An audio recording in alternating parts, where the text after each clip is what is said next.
bien pour les temps de l'intérêt dans lequel nous sommes. On prend Apocalypse 1, verset 20, le Fils de l'homme qui parle. Les 7 étoiles sont des anges des 7 églises et les 7 chandeliers sont les 7 églises. Les 7 chandeliers sont des 7 églises. Il faut savoir que quand, ici c'est la version Louis II, ici il met chandelier. Dans la version d'Abi, il a mis lampe. Il faut savoir que c'est la même chose. Le chandelier, c'est le porte-lampe, c'est-à-dire qu'il sert à porter les lampes. Mais quand ici on fait la précision politique, les lampes, ou les chandeliers si vous voulez, ici représentent des églises, ou dans Darby, des assemblées.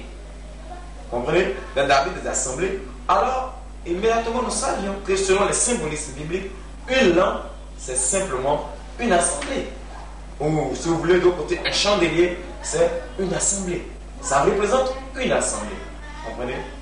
Il représente une assemblée. Donc les lampes symbolisent une assemblée. Maintenant, comme il est dit, les 10 vierges qui avaient 10 assemblées, c'est-à-dire 10 lampes, alors 10 assemblées, ce qui sous-entend que les 10 vierges sont des messagers, des hommes qui portent des assemblées. Pourquoi?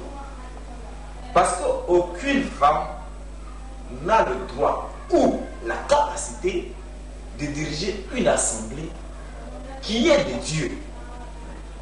Aucune femme.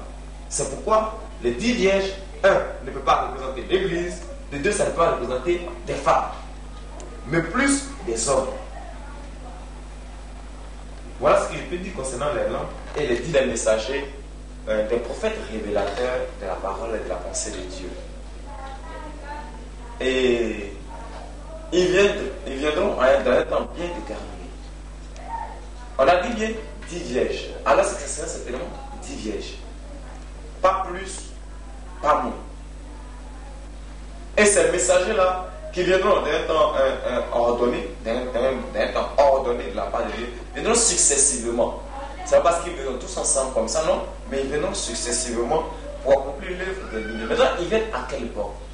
Et pourquoi? Qu'est-ce que c'est? Quel est leur message au juste? Leur message avant tout est basé sur la révélation du mystère de l'Apocalypse. De toute l'Apocalypse, je dis bien.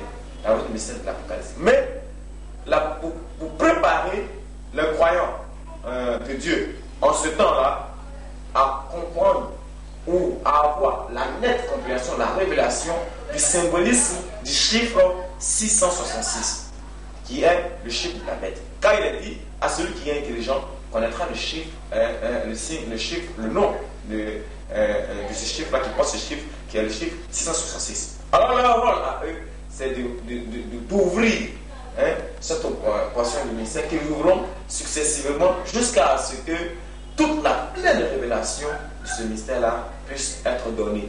C'est pourquoi eux, ils seront plus basés sur la Bible de l'astrologie, ou disons si vous voulez, de la numérologie. Ils vont plus parler parce que là, il s'agit des chiffres et tout sera parlé de ces enseignants qui viennent pour révéler le chiffre 666. Il y a aussi le fait qu'ils doivent montrer, disons, aux hommes comment est-ce qu'il faut se tenir, comment est-ce qu'il faut se conduire et comment est-ce qu'il faut s'approcher réellement de Dieu. Voilà, il faut savoir que là aussi en ce temps, c'est plus le temps, je pourrais dire, de l'individualité. On ne parlera plus, comme nous parlons aujourd'hui, d'amour fraternel ou de quoi, non? Ça va être en individualité. Pour nous, nous croyons que nous sommes vraiment au temps de la fin. C'est sous ce temps-là, exactement. Les vierges, ces 10 messages. Ils sont réellement vierges. Vierges, c'est-à-dire naturellement vierges. C'est-à-dire des gens qui n'ont jamais connu de femme. Pourquoi? Parce que on est tel qu'il est, il faut qu'eux aussi soient.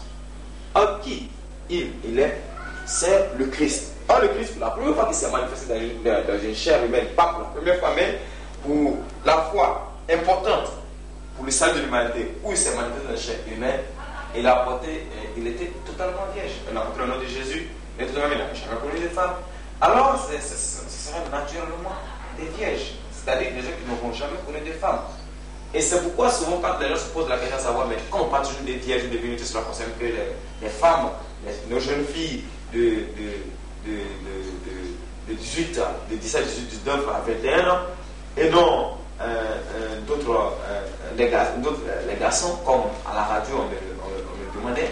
Mais il est clair que lorsque nous prenons le livre de l'Apocalypse, Apocalypse 14, tu peux prendre ça et lire ça. Je regardais, voici l'agneau se tenait sous la montagne de Sion, et avec lui 144 000 personnes qui avaient son nom et le nom de son Père écrit sur leur front. Et j'ai entendu du ciel une voix, comme un bruit de grosse eau, comme le bruit d'un grand tonnerre. Et la voix que j'entendis était comme celle de joueurs de harpe jouant de la harpe. Et elle chante un cantique nouveau devant le trône et devant les 4 êtres vivants et les vieillards. Et personne ne pouvait apprendre le cantique si ce n'est les 144 000 qui avaient été rachetés de la terre. Ce sont ceux qui ne se sont point souillés avec des femmes. Ce sont ceux qui ne se sont point souillés avec des femmes. Car ils sont vierges. Car ils sont vierges. De telle façon à ce qu'une personne qui vient ne dise pas non, que cela n'est pas. Si Dieu reste à vierge, on dirait que ce sont les femmes.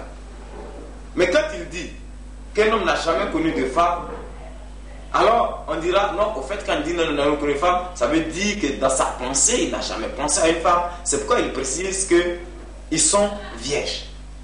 Pour montrer que c'est une virginité corporelle, c'est-à-dire une virginité naturelle. Ça ne veut pas dire qu'ils sont castrés, ça ne veut pas dire qu'ils sont impuissants sexuellement, ça ne veut pas dire cela. Non, non. Il faut savoir une chose, c'est que Dieu n'enverra jamais comme serviteur un homme qui est impuissant sexuellement, un homme, excusez-moi l'expression, qui ne bande pas. Voilà. Parce que la loi de Moïse dit que pour prendre un serviteur, Dieu était obligé d'abord d'examiner si ce dernier n'était pas castré, si ce dernier avait le sexe qui ne se levait pas, il fallait examiner tout ça. Bien qu'il soit de la race des Lévites. Pourquoi? Parce que Dieu a besoin d'un serviteur parfait en tout. Puisque c'est un Dieu. C'est un Dieu parfait. Voilà. Concernant les 10 vierges qui viennent, ils sont réellement vierges. Naturellement vierges. Or, aussi il faut savoir que, comme nous disons, nous sommes dans les derniers temps, il y a toujours des préfigurations. Dieu ne fait rien sans préfiguration. L'Ancien Testament préfigura le Nouveau Testament. Et tout ce qui est... Le Nouveau Testament préfigure toujours l'Apocalypse, qui est le livre de la révélation qui doit se révéler au dernier temps, les temps les derniers. Et nous savons très bien que le message qui était apporté dans le temps où qui marquait la fin des temps, au temps de l'Ancien Testament, au temps de Lot, le message qui était apporté là, c'était le message de la virginité. Or, il est dit que cette terre sur laquelle nous sommes ne sera plus détruite par l'eau, comme au temps de Noé, mais cette fois-ci, elle est préparée, selon que Pierre le dit, elle est préparée à être détruite par le feu. Il dit laissez ces messagers qui venaient là, ces 2 messagers qui venaient là, il dit laissez-les, elles venaient prendre mes filles car elles sont vierges. Elles ne les prennent pas car elles sont vierges. Là, le message de la virginité était bel et bien apporté. Or, si nous savons très bien qu'au temps de la fin, c'est le feu qui a détruit cette terre, pourquoi est-ce que vous voulez que ce soit un autre message qui soit apporté? Ça ne peut pas être un autre message.